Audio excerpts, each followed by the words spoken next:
मित्रों, आजकल एक व्याधि, वो व्याधि न कहें, एक कंडीशन बहुत ज़्यादा प्रिवेलेंट है समाज में, जिसको कहते हैं एलर्जी।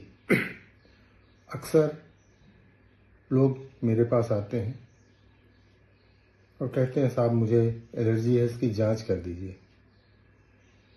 कारण कुछ और होता है, वो उसको एलर्जी समझते हैं। तो आज का विषय एलर्जी पर है, जिस पर हम एक आम चर्चा करेंगे। यूँ तो मेरी एक किताब open secrets of allergy and immunology बहुत पहले ही प्रकाशित हुई है, परंतु अगर इसको आपको पढ़ना न भी पड़े और शॉर्ट में आप चीज़ों को समझ लें कि एलर्जी है क्या, कैसे होती है, इसकी डायग्नोसिस कैसे हो, और अगर डायग्नोसिस हो भी गई तो इसका इलाज कैसे हो, क्या एलर्जी पूर्णतया ठीक हो सकती है, इन बातों पे आज हम चर्चा करेंगे। मैं हूँ डॉक्टर आलोक चंद्रा, टीबी तथा श्वास रोगों के विभाग का विभागाध्यक्ष रहा हूँ। पहले मैं मोतीलाल नेहरू मेडिकल कॉलेज इलाहाबाद में था, उसके बाद United institute of medical sciences Allahabad में कार्यरत रहा हूँ और फिर वहीं से रिटायर हुआ। एलर्जी पे मैंने पिछले 40 वर्षों में लगातार कार्य किया है। मेरा विशेष रुचि एलर्जी में रही है।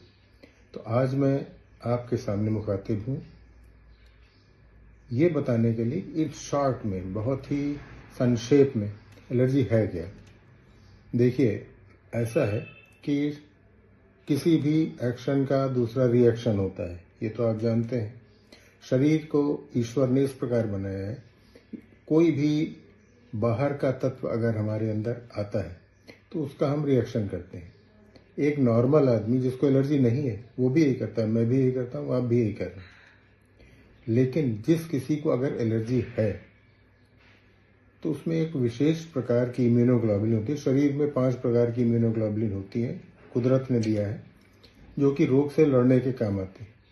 तो एलर्जिक कंडीशंस में ये इम्यूनोग्लोबुलिन ई, जो साधारण मात्रा में हर किसी में बनती हैं, और जो बाहर से पदार्थ आ रहे हैं उनको हम कहेंगे एंटीजन या एलर्जन, और जो प्रतिरोधी ताकत है उसको हम कहेंगे आईजीई या इम्यूनोग्लोबुलिन ई। तो जब कोई भी एलर्जन शरीर में आता है तो हर किसी के शरीर में इम्यूनोग्लोबुलिन ई है, वो रिएक्ट करती है और उसको न्यूट्रलाइज कर लेती है। परंतु अगर किसी को एलर्जी है तो इम्यूनोग्लोबुलिन ई की मात्रा बहुत अधिक बन जाती है, जिसकी वजह से ये प्रतिरोध बहुत ही ज़्यादा दिखाई पड़ने लगता है और परिलक्षित होने लगता है। इसी को हम एलर्जी कहते हैं।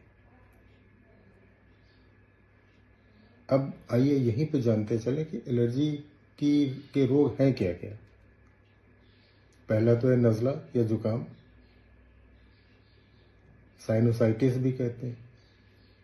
इसमें अक्सर होता है नाक बहती रहती है, अकारण छींकें आती रहती है। सुबह आप सो के उठे, आपने रजाई हटाई या लिहाफ हटाया और छींकें आना शुरू हो गई। 10, 15, 20, 25 कितनी भी आ जाएंगी, कारण कोई नहीं है। लोग इसको गर्म ठंडे से भी रिलेट कर लेते हैं। ये तो हो गई नज़ले की बात। अब आए सांस पे क्या असर होता है। जब ये एलर्जन सांस की नली में जाते हैं तो जो रिएक्शन होता है उससे सांस की नलियों में सिकुड़न आने लगती है, जिसे सांस के लेने में बतौर निकालने में ज़्यादा परेशानी होने लगती है। साए साए की आवाज़ भी कुछ लोगों में आने लगती है, जिसको दमा कहते हैं, ये एज़मा कहते हैं। इसी तरह से और भी रोग हैं, जैसे अर्टिकेरिया, पित्ती उछलना शरीर में, पेट में कीड़े हों तो भी हो जाता है, लेकिन ये एक तरह की एलर्जी है।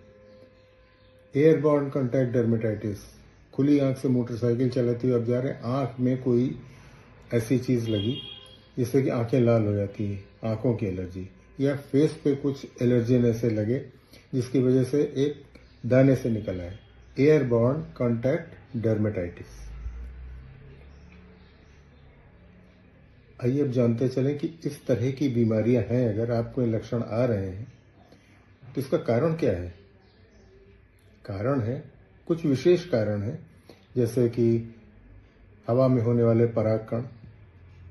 कुछ परागकण ऐसे होते हैं जो कि एक सीजन में होते हैं, सीजनल फ्लावरिंग प्लांट्स में होते हैं। कुछ परागकण ऐसे होते हैं जो कि वर्ष भर पाए जाते हैं।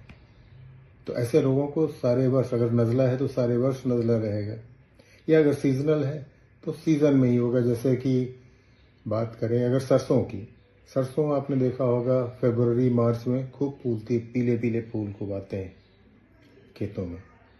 उस वक्त अगर मरीज उसके आसपास है तो पॉलन ग्रेन्स जो हैं उसके नाक में जाएंगे और वो एलर्जी पर, लेकिन वो सीजनल एलर्जी होगी। जैसे फरवरी मार्च अप्रैल में होगी, धीरे धीरे कम हो जाएगी, बाद में करीब करीब ठीक भी हो जाएगी, लेकिन अगले वर्ष फिर उसी समय होगी। तो ये सीजनल एलर्जी होगी। या जैसे यूकेलिप्टस का पेड़ है या इस तरह की और भी चीज़ें हैं जिसमें कि सारे वर्ष पॉलिनेशन होता रहता है, तो इन लोगों को पेरिनियल एलर्जी यानी सारे वर्ष की एलर्जी बनी रहती है। अब ये तो नज़ले वाले हो गए, फिर दमा वाले हो गए और भी हो गए। लेकिन कुछ लोगों में आपने देखा होगा कि कुछ खाने से पेट में दर्द होने लगता है या ऐंठन होने लगती है, तो उनको फूड एलर्जी भी हो सकती है। तो फूड एलर्जी ऐसी चीज़ है जिसको कि आप खुद पहचान सकते हैं कि भाई आज हल्दी वाला दूध पी लिया तो हो गई एलर्जी, या दूध से हो गई। कॉमन फूड एलर्जन जो है वो दूध है, मछली है, अंडा है, इन चीज़ों से एलर्जी हो सकती है। तो आइए फूड को अलग करते हुए हम सांस की एलर्जी की विशेष तौर पे आज बात करें। अब ये तो हो गया कि बीमारी क्या है, इसके लक्षण क्या हैं और कारण क्या क्या हो सकते हैं। अब कारण तो पॉलन ग्रेन हमने आपको बताया, परागकण, कीट पतंगे भी हो सकते हैं, कबूतर या चिड़िया के पंख या मुर्गी के पंख हो सकते हैं, फफूंद हो सकती है। घरों में आजकल फैशन सा हो गया है, हमारे भारतवर्ष में हालांकि आवश्यकता नहीं है, फिर भी लोग कमरों में, ड्राइंग रूम वगैरह में कालीन बिछाते हैं शौक से या दिखावे के लिए। इनमें एक प्रकार के कीट पलते हैं, इंसेक्ट, जिनको कहते हैं हाउस डस्ट माइट। ये बड़ा ही विशेष कारण है एलर्जी के, और अक्सर जांच में ये पॉजिटिव पाए जाते हैं। आइए अब देखिए जांच ये पकड़ में कैसे आते हैं, किससे एलर्जी है ये पकड़ में कैसे आते हैं। तो इसके दो तरीके हैं। ब्लड से भी जांच हो जाती है, वो उतनी सेंसिटिव और स्पेसिफिक नहीं होती जितना कि स्किन में टीके लगा करके या प्रिक से या इंट्राडर्मल, दोनों तरह से टेस्ट होते हैं। आजकल लोग प्रिक को ज़्यादा ही प्रभावी मानते हैं। तो इनसे पता चल जाता है कि किन किन एलर्जन से 4, 5, 6 जो भी कारक हैं पता चल जाता है, और उसके अगेंस्ट इम्यूनोथेरेपी हो जाती है। इम्यूनोथेरेपी मतलब जिस चीज़ से एलर्जी है उसी की थोड़ी थोड़ी थोड़ी मात्रा लगा के हम धीरे धीरे पेशेंट को हाइपोसेंसिटाइज करते हैं, डिसेंसिटाइज नहीं करते हैं। एलर्जी 100% कवर हो जाती है ऐसा मैं नहीं कह रहा, लेकिन एलर्जी की इंटेंसिटी और फ्रीक्वेंसी ऑफ अटैक्स बहुत कम हो जाते हैं। ये एलर्जी स्पेशलिस्ट कहीं भी टेस्ट करते हैं, और आपका उसी तरह इम्यूनोथेरेपी जिसको कहते हैं उस तरह से इलाज भी हो सकता है, जब जो एलर्जन है उन्हीं का मात्रा। आजकल एक नई विधा भी आई जिसमें सबलिंगुअल, जीभ के नीचे रखने वाले टीके भी दिए, जिसमें इंसेक्ट जो हाउस डस्ट माइट मैंने बताया उसके खिलाफ एक टीके आ गए हैं जो कि जीभ के नीचे रखे 3-4 महीनों में इफेक्ट बढ़िया आ जाता है। तो ये तो हो गई डायग्नोसिस की बात। अब शॉर्ट में ये समझ लें, अगर किसी को संभावित है कि इसको एलर्जी है तो उसको कुछ बचाव भी तो होगा ना, कुछ तो बचाव होगा कि न होने पाए, एक्सपोजर न होने पाए। तो विंडी मौसम है, तेज हवाएं चल रही हैं, तो हमेशा नाक मुंह बंद करके या स्कार्फ लगा करके निकलें। घर में जैसे मैंने बताया कालीने वगैरह न रखें, रजाई, रुई वाले रजाई गद्दे न रखें, फोम का इस्तेमाल करें, फोम की तकिया का इस्तेमाल करें। घर के अंदर ड्राइंग रूम में अक्सर लोग फ्लावरिंग प्लांट्स लगा लेते हैं, तो इन प्लांट्स में इंसेक्ट्स भी ये प्लांट्स अट्रैक्ट करते हैं और डस्ट भी अट्रैक्ट करते हैं। तो ये दोनों प्रकार के एलर्जी का कारण हो सकते हैं।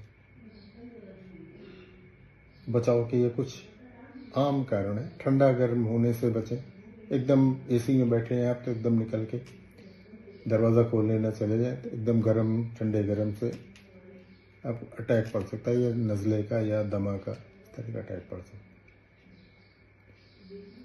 तो मित्रों, आशा करता हूँ कि आज का ये शॉर्ट क्लिप आपके लिए लाभदायक होगा।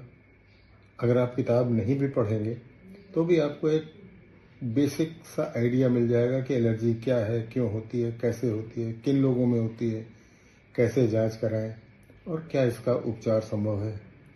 हाँ, इतना तो ज़रूर जान लीजिए कि एलर्जी का डिसेंसिटाइजेशन नहीं होता। इसको कहते हैं डिसेंसिटाइजेशन, ना कह के इसको कहते हैं हाइपोसेंसिटाइजेशन। मैंने कहा ना कि frequency and intensity of the attacks बहुत कम हो जाते हैं। कभी कभार मेडिकल मैनेजमेंट भी करना पड़ सकता है।